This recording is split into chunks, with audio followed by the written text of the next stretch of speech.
Hey there, everybody. Pete Pardo here from Sea of Tranquility. Welcome to day 14 of albums that are 30 years old in 2022 as we count down our favorite album releases from the year 1992 that are all turning 30 years old this year.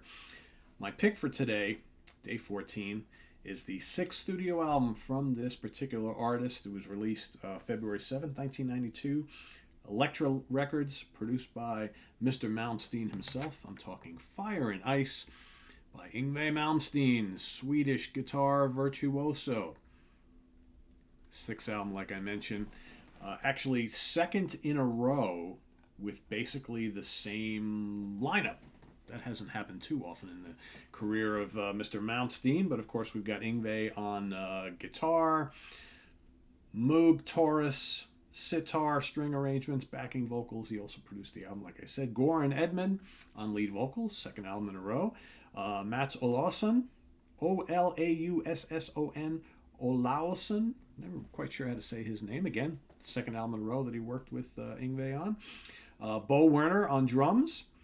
Michael von Knorring on drums. Michael actually played on the previous album Eclipse. He plays a little bit on here. He was already kind of, I guess, on his way out because Bo kind of took his spot. You've got Svante Henriksson on bass and cello, helped out with the string arrangements. And then you got a whole host of people on different strings, viola, violin, flute, and all that sort of thing. So, not a big selling album for Mr. Malmsteen here in the States. This one hit number 121 on the album charts. So again, 1992, stuff like this kind of like medieval, neoclassical, baroque, metal, hard rock, whatever, starting to fall out of fashion, obviously.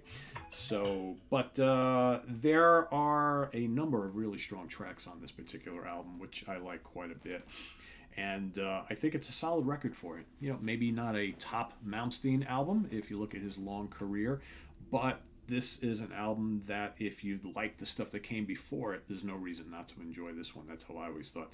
A good mix of instrumentals. You got Perpetual, which kicks off the album. Kind of interesting to start off the album on a 4-minute instrumental, but it's really good. It's called Perpetual. The other instrumentals you've got are Leviathan, which is really nice. You also have Golden Dawn, which is the kind of short one that's later on in the album. But there's a good mix of kind of like neoclassical metal on here. There's a couple of doomy tracks, and there's a couple of more commercial songs, which, that kind of started on the Odyssey album that he did with Joe Lynn Turner a few years back. And he kind of did a little bit of that on Eclipse. A little bit of that here. He kind of moved away from that going forward, but there's also some good, kind of like bluesy hard rockers on here, which we've seen Yngwie dip into quite a bit over in the ensuing years, like Dragonfly, which is track number 2. Good wah-wah hard rock bluesy guitars. It's got nice groove to that song. I really dig Dragonfly. Another song in that kind of vein is All I Want Is Everything. I like those two songs a lot. I think they're really good. I would love to hear Yngwie do more kind of like straight bluesy 70s style hard rock stuff because I know that he likes a lot of that, right? But what else we got on here? We've got C'est La Vie is big, doomy, heavy, kind of Sabbathy. I like that a lot. And then you've got, of course, the wonderful Teaser, which is a throwback to like late 80s kind of, commercial hard rock, hair metal, whatever you want to call it. Big hook on the chorus, Teaser.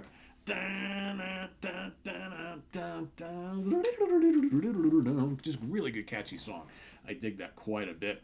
What else we got in here? On My Own Enemy is kind of catchy. You got Forever Is a Long Time. Fire and Ice, the title track, is a strong song.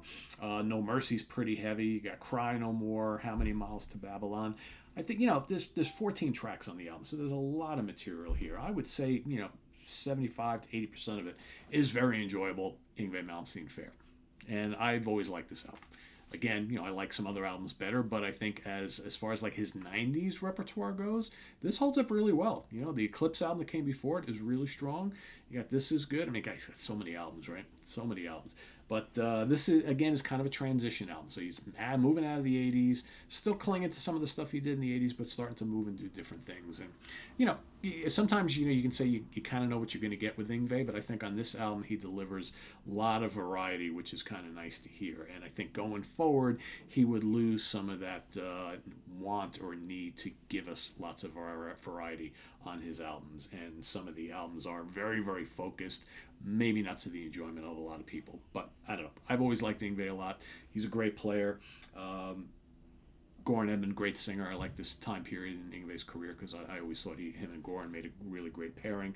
But as we know, Yngwie has never stayed with any lead vocalist for any long amount of time. So what are you going to do? So, but that's my pick for today. Day 14, Fire and Ice by Yngwie Malmsteen. What is your opinion on this Yngwie album? Please list that below, as well as your pick for day 14 here each and every day throughout the month of March as we count down our 31 favorite albums from 1992. Visit us on the web at www.seatranquility.org. We're on Facebook. We're on Twitter. Of course, we're here on YouTube all the damn time. Stay tuned tonight. We've got the Hudson Valley Squares coming up at you, so don't touch that dial. We'll see you all there with the crew, and till then, I am Pete Pardo. Please subscribe if you haven't already and click on that notification bell. We also have the links below to our Ko-Fi page for channel donations, as well as our merch page where we got all sorts of cool Sea of Tranquility stuff. So thanks for watching, and we'll see you real soon here on The Sea. Take care. Bye-bye.